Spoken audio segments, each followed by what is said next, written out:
Hey everyone, and thank you for joining us for this very special 100th episode of Beyond the Wheel podcast.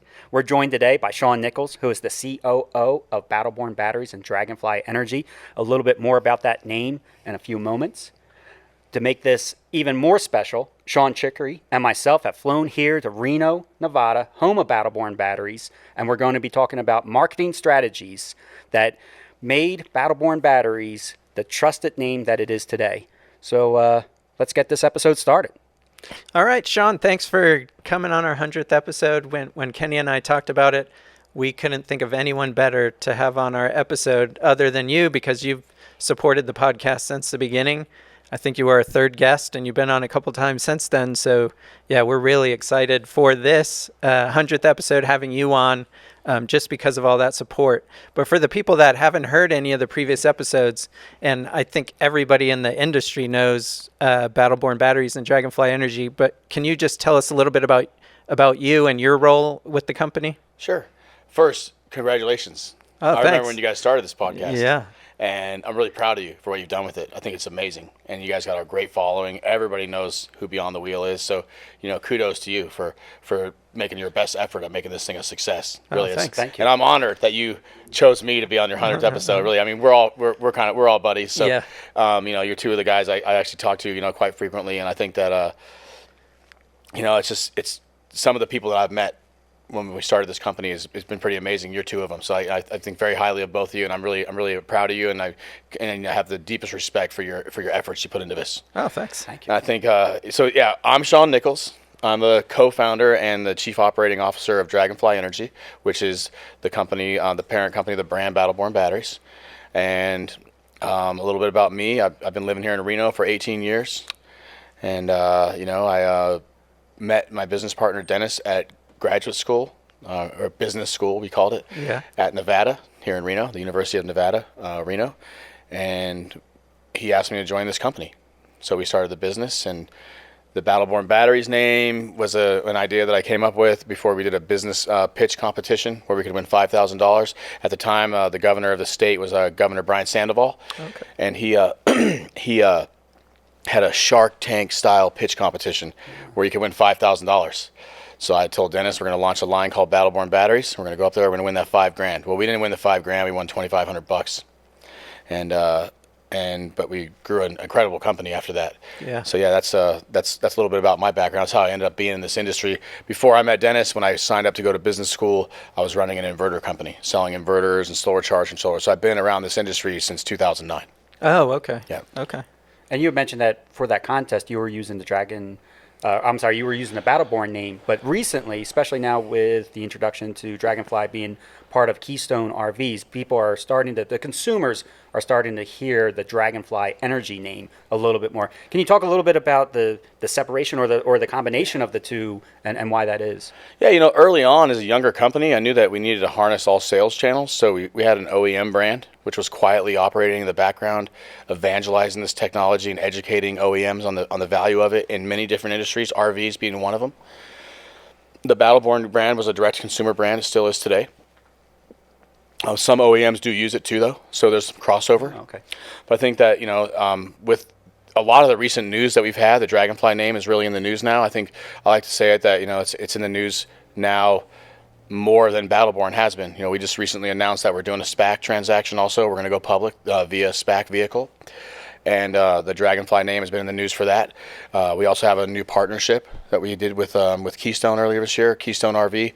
They are a part of the Thor family of products, and we're the exclusive battery supplier for them for lithium. And also, we recently did an acquisition with Dragonfly. We bought Wakespeed Offshore. That's an alternator regulator company. So there has been quite a bit of buzz around the Dragonfly name. So yeah, the thing is, we've garnered this strong industry reputation as being a really valuable supplier to the industry and also a fan of the industry. And I think that we support the community as well as the OEM companies also. I think that's been part of our success, and I think that's why you're hearing the Dragonfly name more. Of course, Battleborn was where all of our marketing went into first because, it's exciting. It's a great product to market. Yeah. And so that brings us to our next question. when you guys started, it seemed like Battleborn was the forefront of the company. And did you have a specific marketing plan to bring that brand to consumers right away? Like, I think you guys were one of the few people I heard of back then that was like harnessing the influencers. And so was that all planned from the beginning to kind of go that way? Well, originally in our original business plan, if you ever got a copy of it and read it, like I'm sure Dennis has it still, but I don't know if it'll ever be published anywhere. But our original business plan was to educate consumers, or what I called early adopters, about the technology and the benefits of it. They would adopt it. Then eventually they would start to tell other people about it. They would drive the business back to the dealerships. And then at the same time, I had already had some OEM relationships through Wade and Josh Miller. And we would educate the OEMs about the benefits of the technology too, and saying, look, this is coming.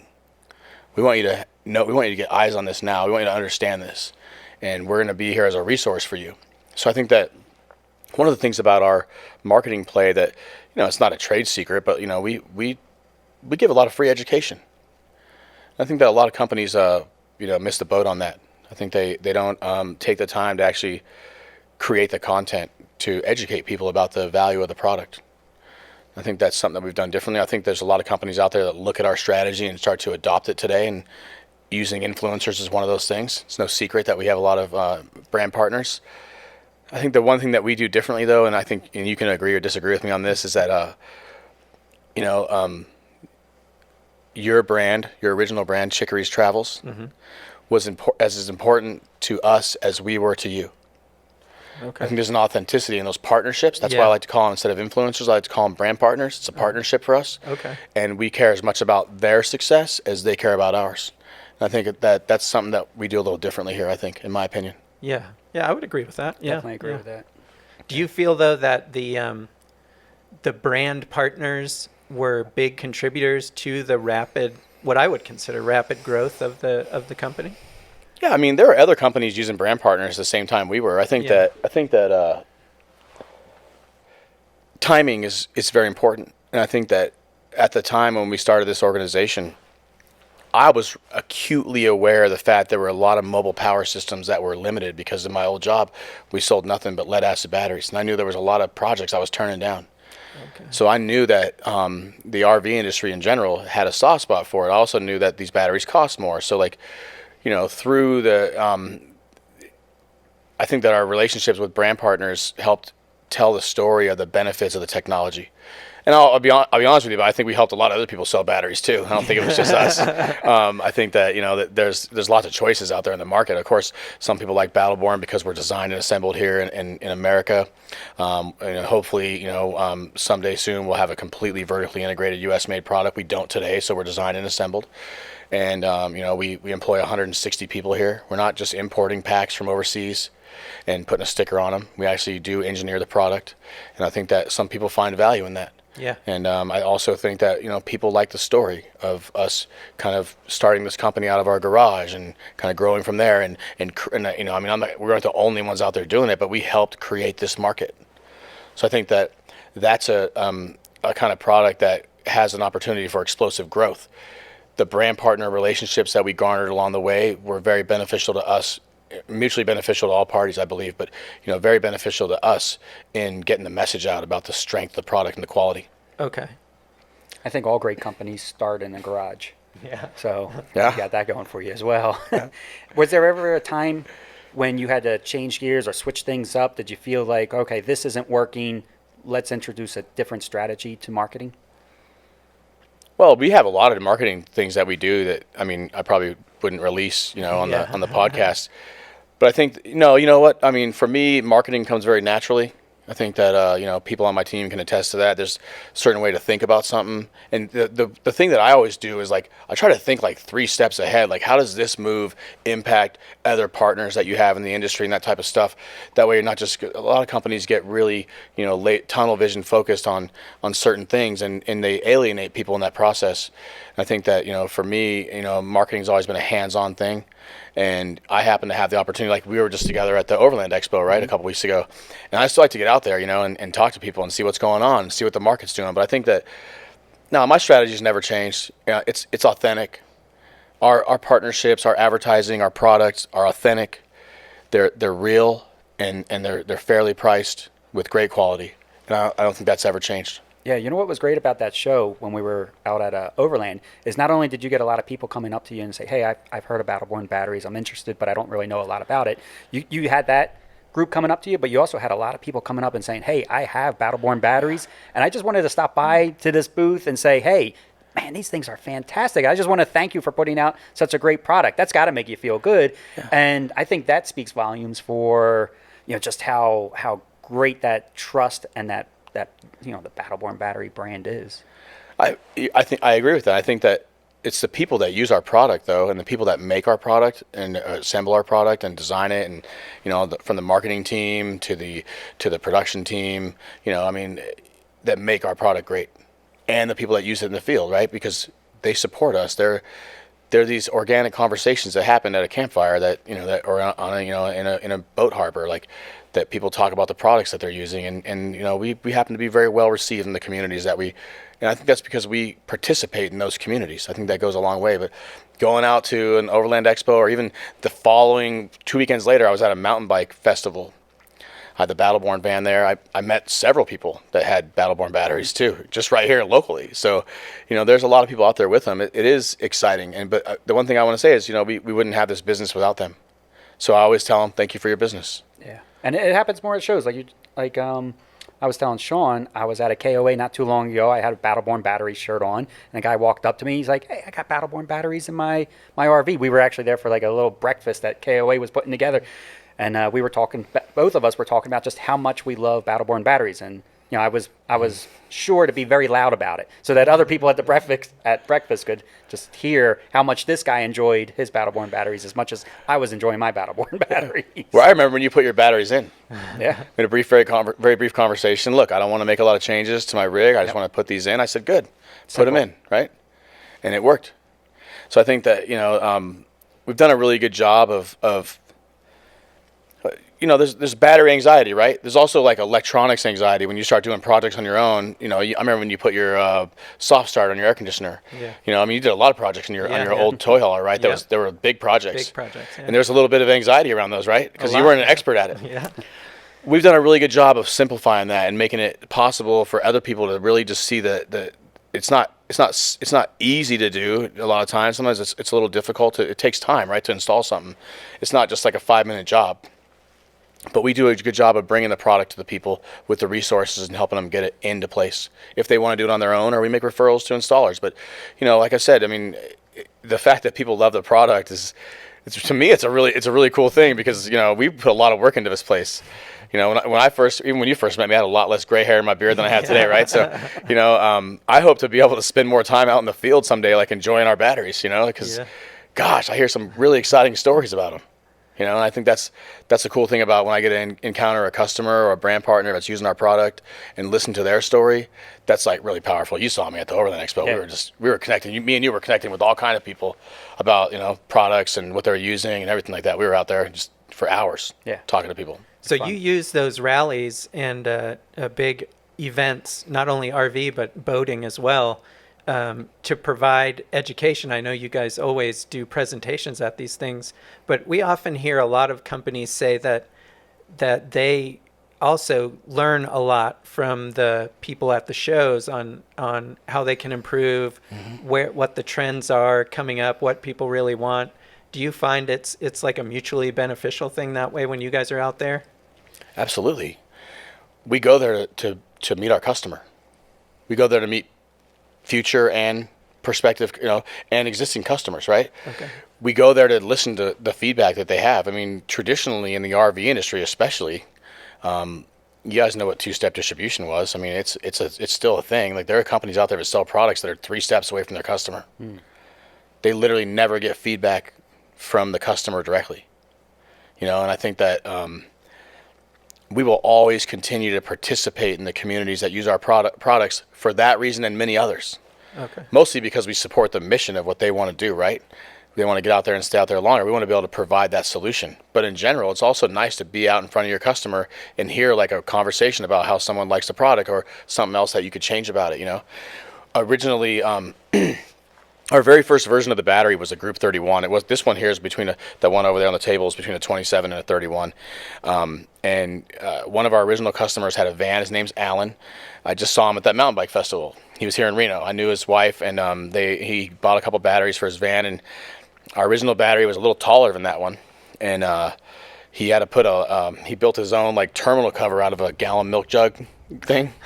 Seriously, like put it over. It's like over the years you see people doing. It's like, okay, well, how can we do that differently? So we made the battery more compact so it fit in that spot better, and it's just things like that come up. That's just one example. But over the years, of course, I've learned a lot from customers. I've also learned a lot about the ability of the product too.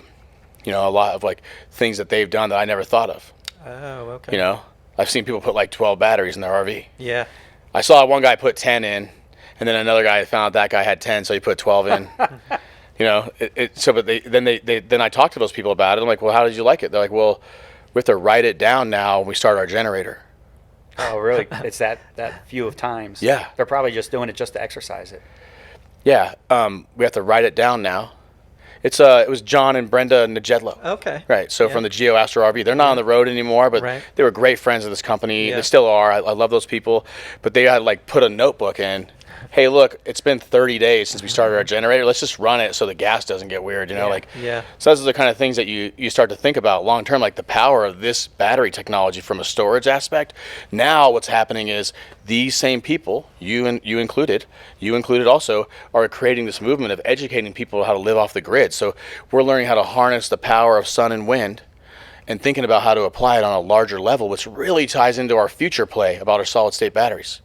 Our completely non-flammable U.S.-made solid-state battery that we're gonna create here through this transaction, and that's gonna really kind of elevate the movement from what we've been doing now on a smaller scale to a bigger scale.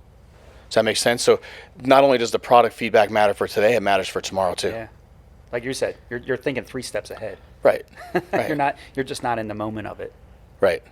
So, other marketing ideas. Have you guys ever tried radio or television commercials? And if you did it work? Even like local? Was that ever something that you guys explored? Well, we've done a lot of traditional marketing strategies. We do that. We do industry publications and niche publications. Like we've done some advertisements in different RV magazines and off-grid living, things like that. I mean, I think those are still valuable vehicles to get your message out to people. We also, work with some of the OEMs, have their own magazine too, like Tiffin has one, we advertise in there.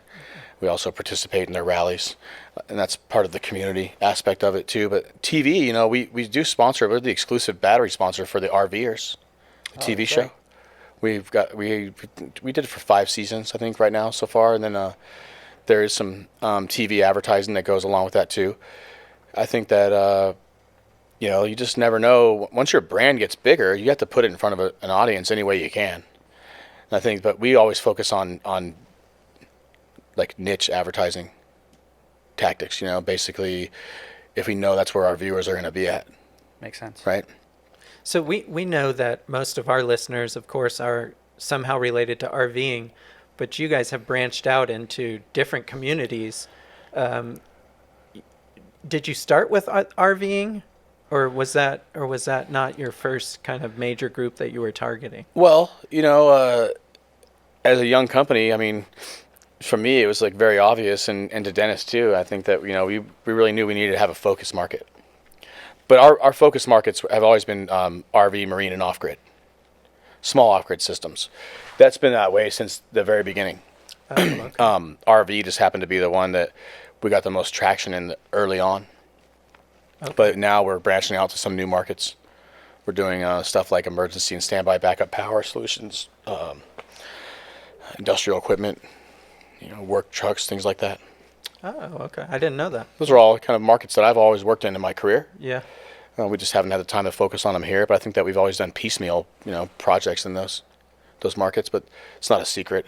It's all in the. Those are all markets that are dominated by lead acid batteries. So, yeah. I mean, we're not shy about that, right? Lead is dead. Yep. Definitely. So the product really does speak for itself, and I think that definitely helps when you're selling something that it almost sells it itself. But there's still people that are maybe hesitant of maybe buying a Battleborn battery, Dragonfly Energy battery. What do you say to people that are hesitant, or do you let them just wait it out, give them some time to think about it, and let them see it for themselves? Or what do you say to them at a show when somebody comes up to you and says, you know what, this lithium's great, but I'm sticking with my lead acid? Well, the first thing I never do is bash a competitor. Okay. I will bash a battery chemistry, like lead acid batteries. I never bash a competitor. I've never been. I feel like that's just not classy. I never do that. I think the one thing that I do is just let people know they have a lot of options, and that if they look around and see our product comes with the customer experience above and beyond what you get with other companies. Of course, you can go buy different levels of batteries out there, and you don't know what I don't know what the quality of those batteries are. I'm not, but there's a lot of choices, including lead acid. I think that when you come to Battleborn, you get that customer experience, you get the customer service, and you get that guarantee to back the product to make sure that it works properly for you over a certain amount of time. Is the one thing that I tell people, and then it's up to them to make that decision. But I do believe that there's, in a short window of time, there won't be an RV out there that doesn't have lithium on board, unless it's just an RV that doesn't get used a lot. And that's another thing that I'll do is, like, over the years, we've done a really good job of not overselling a customer. Mm-hmm. Like, when they call up, we'll like walk through their whole system, like just like you, right? I'm like, you don't need to change the converter. You can just drop these in, right? Like, we're offering an extreme level of customer service. That's why we call it the customer experience. But we want to help you maximize the usage of your vehicle, but you don't need to overbuild it, right? So if someone wants to put in 10 batteries, we'll help them design that whole system too. We're complete system integrators on lots of levels. We have all access to all kind of parts and expertise. But in general, I think that there are some customers that will probably continue to use lead acid batteries in their RV. It's a price point thing. I get that. I understand that. I just want them to be able to go out and enjoy that experience as much as they can. I think there's other factors today that weigh in on, like, you're going to run your generator for an extra 8 hours. You might as well get the better batteries, because gas is not cheap, right? There's, all along, there's always market factors that change this opinion. Like, I used to always say, oh, your batteries are expensive. I'm like, yeah, but we're all walking around with a $1,200 cell phone, right? We're thinking about buying one for our 9-year-old. Yeah. But this doesn't take you to a beautiful lakeside to go relax, right? And then listen to your generator the whole time. So, like, I think that the value that our batteries bring to the table speaks for itself. As far as when customers want me to compare to another product, I just let them know that of course, I'm biased. I believe we have the best product in the market, and I think that we've got the reputation, and also we've got the customer service to back it. The thing you've mentioned a couple times now is the customer experience. Mm-hmm. And I think one thing that really drew me to Battleborn batteries, Dragonfly Energy, is that the same people you see at the shows or at the rallies are the same people that are talking to you when you call for help. Yeah. And I think that's huge to me, that I can, I might have a relationship with that person from talking to them at a show, and then when I call, it's the same person on the phone. I'm not talking to somebody in some phone call distro center or something like that. Our inside sales team actually works right outside my office, so we don't use a call center. Yeah. The team is the team. Yeah. It's growing. We're always growing the team. We're growing it at different levels now. But you're right. You see some of our sales pros at shows, at rallies, at events, because I want them.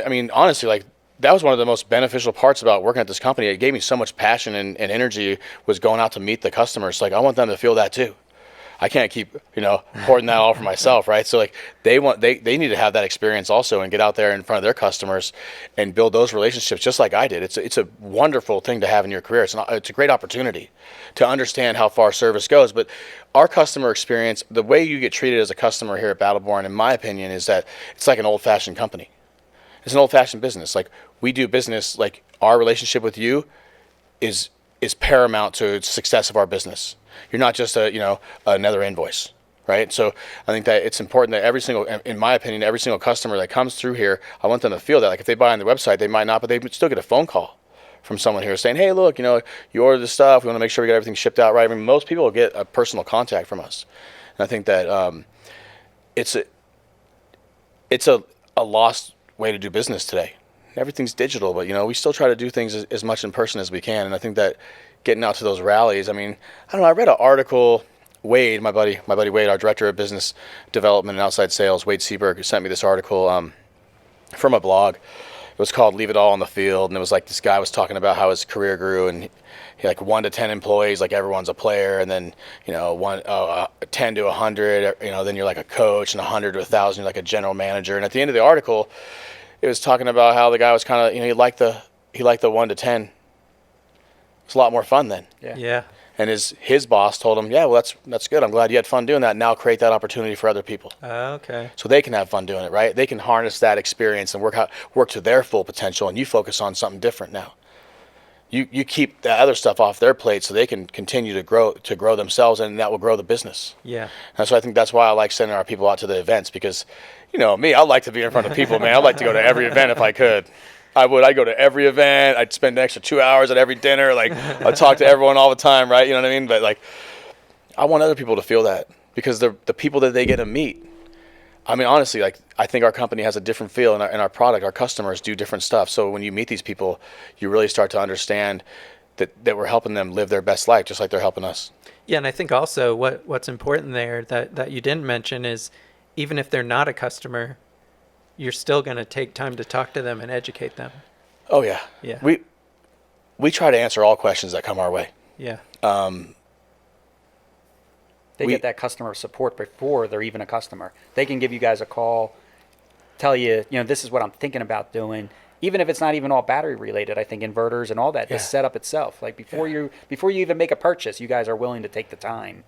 Well, we want them to feel comfortable. It's not, we don't take it for granted. The systems that we sell, especially if it's a larger system, is quite a, it's not $100, right? So it's not a $24.99 Amazon Prime, right? Yeah. It's actually a design system, and it's fully integrated. So we like to take the time to earn their trust in doing that. And sometimes they go buy from someone else. That's okay. Like, no skin off our back. I mean, what we're doing is we're just getting more looks at the problem, right? So we're getting more opportunities to engage a customer, and then my team gets smarter by doing that too. And that's why I told them early on, you take every opportunity you can to educate a customer, because you master the material much more yourself that way.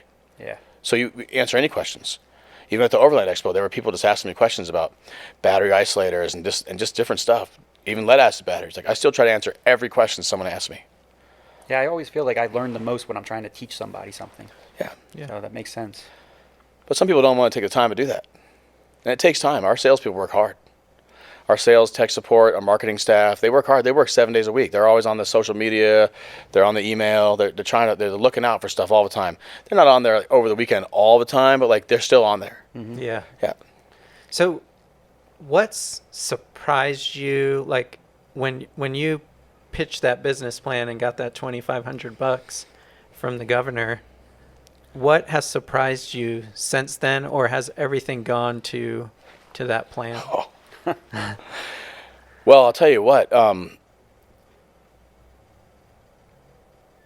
The thing for me is that really is surprising to me is that the opportunities for growth always, and I'm just talking about my own personal development here, right? Like, let's take the team out of this one for now. Is that the business challenges me in ways that I never thought I'd be challenged in. So I have to really apply myself and grow myself as an executive, right? So originally you're the COO, right? This title, there's like 4 people working at the company. So like, you're like, okay, well, like, yeah, I'm going to still go out in the field right now and play the game. Yeah. But as we grow the company, the meetings change, the engagement change, everything changes. So, I'm continually over the years just worked really hard at developing myself. And what surprised me about it is, I actually like the opportunity to think about different strategies in business more than I thought I would. Early on, it was like drinking from a hydrant. This company really took off, and I was just barely holding on, and I was still able to find time to strategize, right, to move forward. And I think that really like expanded my own potential. Does that make sense? Yeah. That's what surprised me is that, and I think it surprises a lot of other people in my life too, right? That I grew up with and like my family and things like that. But also what's surprising to me, like I said, is the people that I've met. It's like other people don't really get this as much. Maybe they do, I don't know. But like for me, it was like a completely unexpected benefit that I would become friends with some of our customers. Right? Or brand partners. Like, there's some people that I've met that are some of the best people I've met in my whole life through this organization. Like I know I'll be friends with you forever. Like we're real friends. Yeah. Right. So like we have real conversations about real life stuff. It's not just about batteries. Like we share life with each other. Right. So like that is a real benefit to me. It gives me like an extra reason to want to come to work and be passionate about what I do, you know? And I think that's a real surprise too, because it's easy to, you know, I don't know, like I've had other jobs where you just go to work, you punch a clock, you make your quota, and you go home. And you hope a customer doesn't call you. Yeah. You know? So you mentioned something that's you know what I mean? Like, but this job's not that way. You mentioned something that's kind of important to me, and that is, you said you've taken time to kind of grow and learn, and not just, you know, let the title push you up, but you've had to go out on your own and learn some stuff. Do you find yourself taking a lot of courses or reading a lot of books to keep up with your responsibilities? I do. I think the main thing is that if I wasn't to develop myself, I might run out of answers. And there's a lot of people around here counting on me to have the right answers. You know, and so I need to continue to develop myself no matter how much extra time it takes. I have an executive coach. He's a gentleman named LB Day. We read several books together. We've read several books together. I also read other books on my own. I take classes. I'm currently taking some classes at Wharton right now and some executive development courses, because I want to be the best leader I can be. Like, just taking what I've got is not good enough for me, and I don't want to be that example for anyone else. I want them to know they're going to have to continue to push themselves too. Yeah, that was going to be my next question. Right. So I want them to understand that it's okay if they don't want it. That's great. Yeah.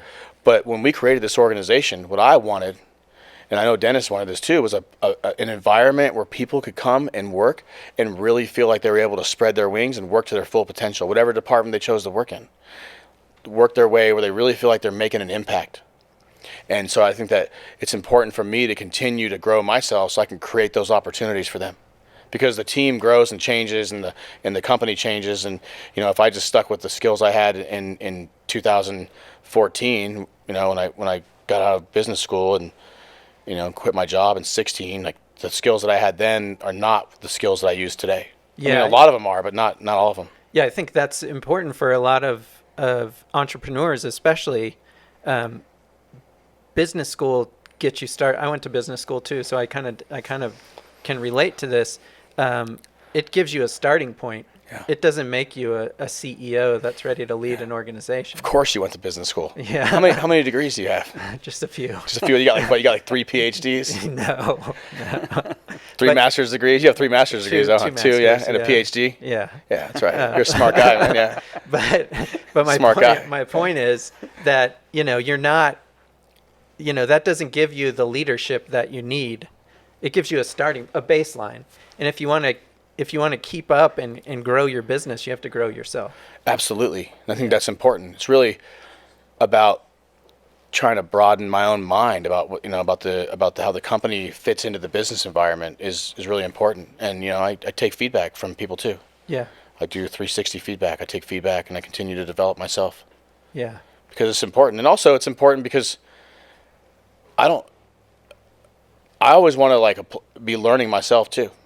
You know what I mean? So like right now, I mean, I'm doing a bunch of projects here, none of which I can talk about on this podcast. But let me tell you what, like I'm involved in helping our R&D team procure some pretty extensive and install some pretty extensive equipment, stuff that I know nothing about, right? So, but I show up, I try to do my best to learn about it, just enough to know to help them get it done, because there's another aspect that's brought to the table, right? So you just never know what kind of challenge is going to present itself. I mean, early on, I remember I was on the road one time, and Dennis called. We had a problem at the office. There were like ticks or something like that came on one of our shipments. So we had to like figure that out. That's not something that they teach you like in business school. You know what I mean? Does that make sense? Yeah, perfect. So like, you just never know what it's going to be. Like, is it going to be a pandemic? Yeah. Right? Or is it going to be tariffs? There's a lot of things that have come across our plate over the years, and I think that we've done a really good job of of keeping this train running while still developing ourselves so we can become the next generation and continue to be the next generation leaders of this organization, because they need us. They count on us for answers. Literally, like if your people come to you with a question and you don't have an answer for them, that's a bad situation. They might not always have a solution. Like if they have a problem, a lot of people leave with that, oh, don't bring me a problem without a solution. Well, then you can't do that, because they won't tell you about the problems they have, because they don't always know the solution. They need you to teach them, right? Because they don't have the experience of it. That's all. Yeah. So it's important that we keep ourselves, and also like there's a little bit of a peace of mind that comes along with learning, right? When you're challenging yourself to learn something new, it's like therapeutic for entrepreneurs.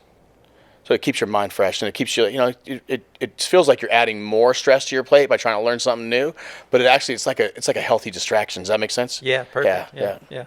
And then speaking of growth, I think we can talk about this. If not, then you can tell me no. But No, I'm just kidding. I didn't even start. With you guys acquiring Wakespeed, when you take a company like that, are you going to handle their marketing, or do they handle their own marketing, or will you guide them at all? Will you say, hey, this worked for us, let's try this with you guys as well? We acquired the team and the products from Wakespeed offshore. The people who are the founders of Wakespeed, Al and Rick, are on our team. Al lives on our engineering team, and Rick is on our outside sales team, so they're with us still. I think you can expect to see some exciting stuff coming out with Wakespeed as far as like visually and product-wise. Okay. And then a follow-up to that is, does Wakespeed keep their name, or do they fall under the Battleborn name? We don't have any intention of changing the Wakespeed name. Okay. We're going to keep that the way it is. We think it's a great product that kind of lives outside of the products that we sell. So and there's actually other battery companies that use Wakespeed, and we want them to understand that they can continue to have that supply chain. Oh, nice. We might work on developing and integrating it into our product. We will, for sure. We think it's a very powerful technology, and I think that but it'll definitely be how do I say this, like assimilated into our brand family. Okay. For sure. All right. And our branding techniques, which is exciting for them, because traditionally they've been in the same boat that we've been in, right? Which is like they're just trying to grow the business and hold on as fast as they could go, right? So when we acquired them, now they have a whole team of people. So I imagine that for them it's a sense of relief, but it's also causes a little bit of anxiety. It's a lot of change, right? So we've been working slowly through that, just kind of bringing them into the culture of the company and working through some of those things. But we have no intention of changing the footprint of the product group for Wakespeed, the customer base, or the actual title or what the mission of the company is. And we'll learn a little bit more about Wakespeed. We're going to have Wakespeed on the show later on, so we'll dive into that a little bit more too. But it's an amazing technology. Al and Rick did a great job building that thing up. We're blessed to have them on our team, and we're happy that they chose to come with us too. Because they could have, who knows who else they could have been talking to, but they want to be part of our Dragonfly family. So here we are, and I think that we'll help make that company and that brand and those product lines more successful than they've ever been. Cool. So that you want to talk about Wakespeed, Dennis really led that acquisition, and I think that he's here. Why don't we have him come on the podcast right now and jump in here and show some of this 100th episode love for you guys. Yeah. Dennis, come on down. All right, so now we're back, and we're joined with Dennis. And Dennis is the CEO of Battleborn Batteries / Dragonfly Energy. And we've been talking with Shawn about marketing strategies. How much of a hand did you play in that, or was that all on Shawn's shoulders? Marketing strategies? Marketing strategies. I don't play a big hand in marketing strategies. That's not my strength. If you're talking specifically about the Wakespeed project, I played a big hand in making that acquisition happen and in vetting some of that technology and intellectual property. And we knew generally what we wanted to do in terms of how to assimilate the product into the Dragonfly line. But in terms of how to implement that marketing wise, I'll leave that to the experts. Okay. So let's go, now that we have you here, let's go back a little bit and kind of the same kind of thing that we asked Shawn was, you came from a very different background than business. I mean, you were in academia, tenured professor maybe? Yes, I was. Yeah, at a prestigious university, and decided to go to business school and get an MBA so you could start this company. And has it worked out kind of the way you expected it to work Way out? better. Way better. Yeah, God, I didn't know that I had that in my future, But what I wanted to do was commercialize technology that I thought the world needed, that I thought was important. And I actually tried as a professor. I had a couple companies on the side, and I realized, number one, I couldn't be a professor and run a company at the same time. And number two, I didn't know how to run a company. Okay. So I actually left tenure and went to business school to learn how to do it right. And, developing technology is a very, very small part of having a successful company. It's a part, it's an important part, but there's a lot that goes to making that happen and supplementing it and bringing it to market. And, that's something that I had to learn. And I decided to go back to school for that. And for people that don't know, leaving tenure is kind of a big deal. I mean, yeah, everyone thought I was crazy. My colleagues were like, "What the hell are you doing?" So it is a big deal because,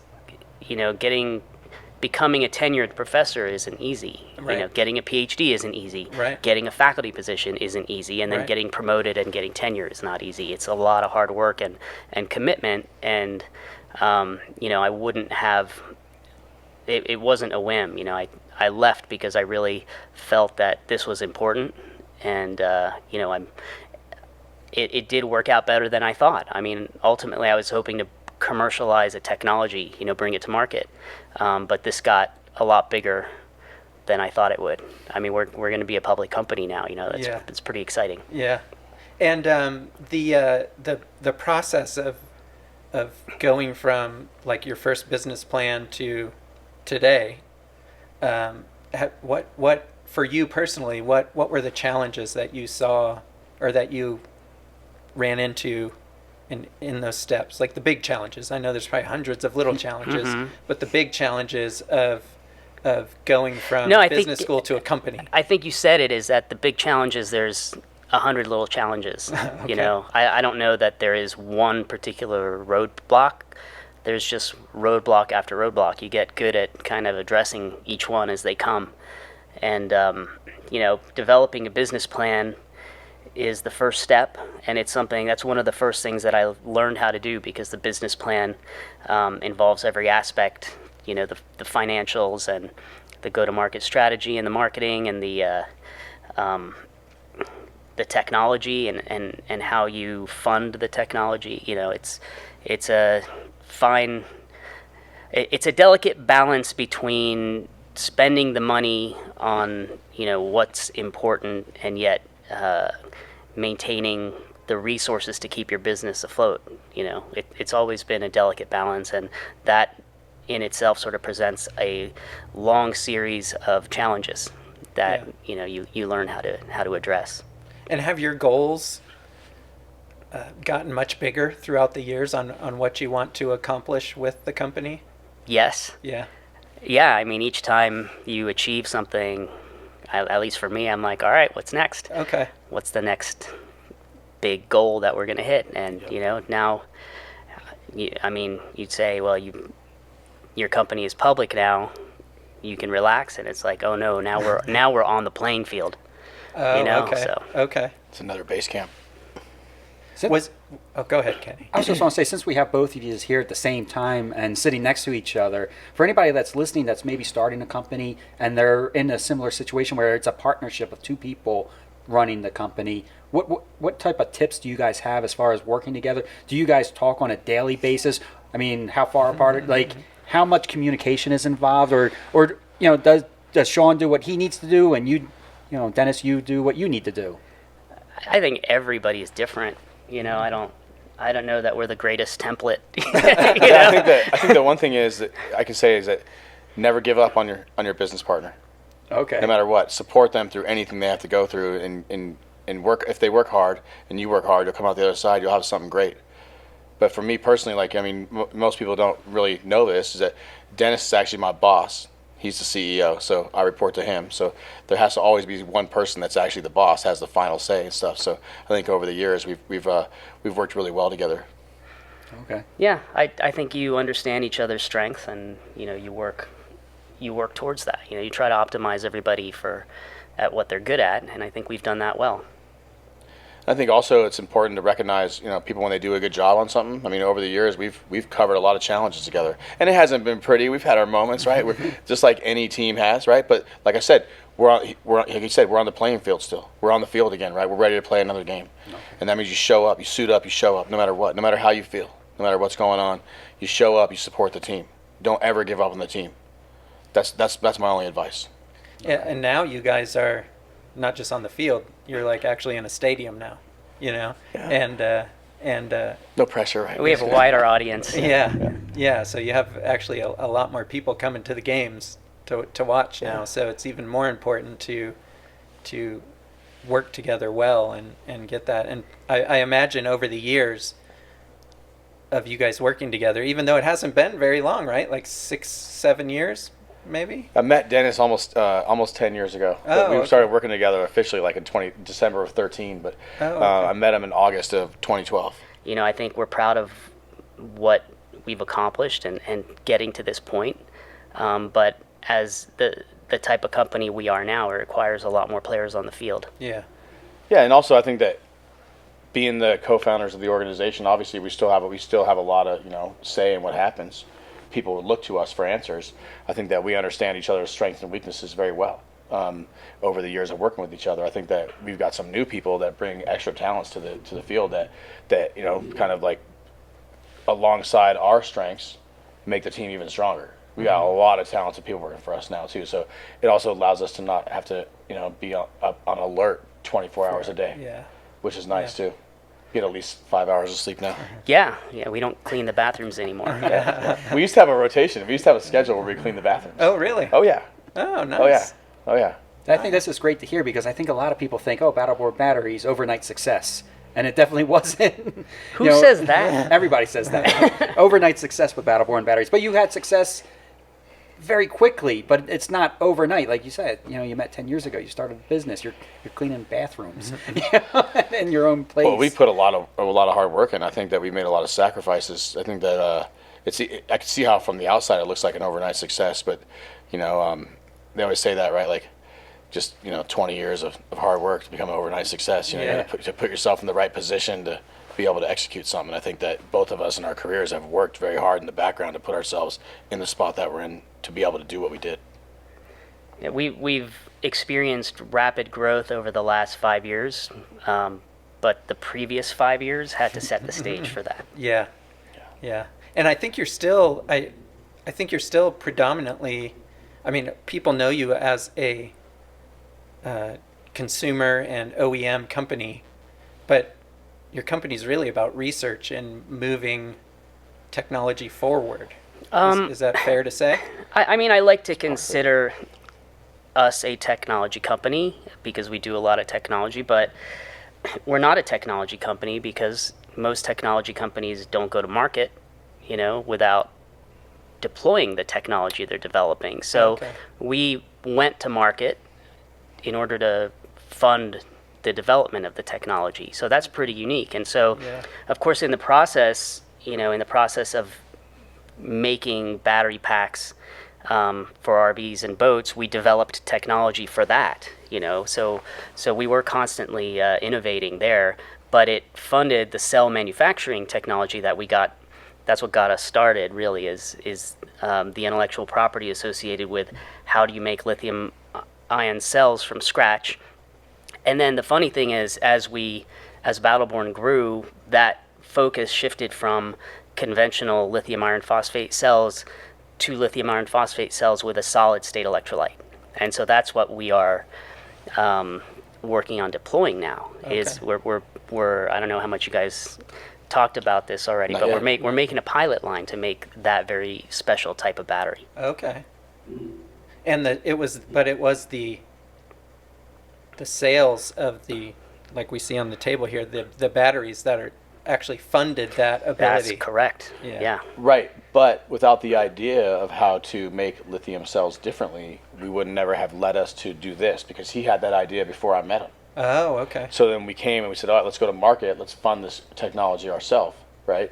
But in general, without that first idea, that was the first entrepreneurial idea, was like, how do I make a better lithium ion cell? That's what Dennis came up with. Okay. Now that's kind of changed now. So Yeah, and actually, the point, that's a good point too, because the intellectual property portfolio having to do with manufacturing cells is what garnered a lot of our relationships that we have in terms of the supply chain. So I know that we've had a lot of competition. Folks come out of the woodwork and they import a battery pack and they, slap a sticker on it and sell it. And, we had from the beginning, a much more robust supply chain because we developed partnerships at the very fundamental cell level, so that we have very high level of control over the individual cells that comprise the packs, even though we're not making those cells in-house now. Yeah. And this is, I'm kind of drifting off topic a little bit, but you're talking about, the lithium technology and improving how it's made and manufactured. And I was on the plane yesterday, and this chatty lady sat next to me, and she was like, so what are you going to Reno for? And I said, oh, my partner and I are going to interview some good friends of ours, and they have a battery company, and a lithium battery company. And she said, I've been reading a lot about lithium technology, and that Nevada's like the hotspot for lithium in America. And so Kenny and I were wondering at breakfast this morning if you guys actually, I know, Shawn, you had lived in Reno for a while before you started this, but Dennis, you came here from California. Did you come to this state because you knew that this was the heart of like lithium technology in America, or was it just a coincidence? No, I came here because I knew it was going to be the heart of lithium technology. And the reason is because I already knew there was a lot of lithium in the ground in Nevada. Okay. And there was also a lot of renewable energy. There's a lot of solar, a lot of wind.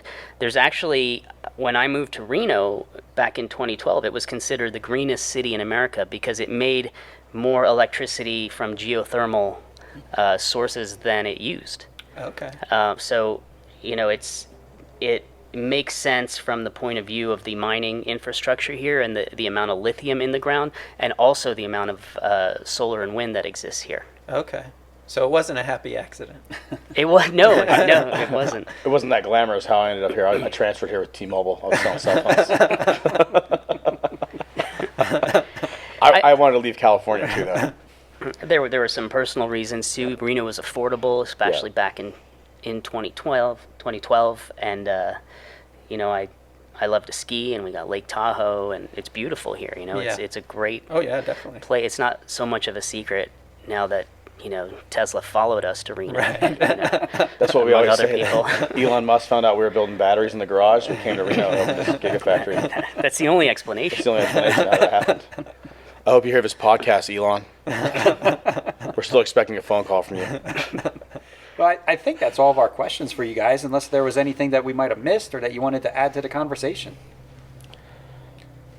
No, I'm really proud of you guys for doing this. I think the one thing that people don't realize is doing a podcast is not that easy. Having a YouTube channel, like it's not easy work. Like editing video, writing content, engaging users, producing episodes, continuing to keep a stream of content, getting available, the guests on the show. getting the guests on the show.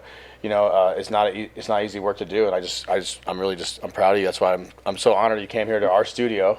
This is the first podcast shot in this new studio here, to do your 100th episode. I think it's a great way to This bring is awesome. Yeah, we love being here. We love seeing you guys. We always have a good time when we're hanging out with you guys on, off air, and everything like that. So yeah, we're honored that you guys wanted us to come here and do the 100th episode. This was a huge deal for us. We love you guys, man. We're happy for you. Yeah, and we're glad we knew you guys and kind of have followed your growth, as you guys have, enormous growth in the 6 or 7 years that I've known you both. So yeah, it seemed like a good thing to do is have our 100th episode with you guys, just as you're getting ready to make some big moves as a company. Yeah. So thanks everybody for tuning in, and please go check out Battleborn Batteries and Dragonfly Energy and Wakespeed, who we'll have on soon, and follow this company and all the great things they're doing. Before we go, we also like to announce the winner of the 100th episode. That the winner is Ryan Hutchinson. Thank you. Ryan, if you're listening, you just won a 12-volt, 100 amp hour Battleborn battery. And we will be in touch with you. And Dennis looks a little surprised by this, but you are the winner of the battery. So we will be in touch, and Battleborn Batteries is going to send that battery out to you. We'll sign it for you, Ryan. Congratulations.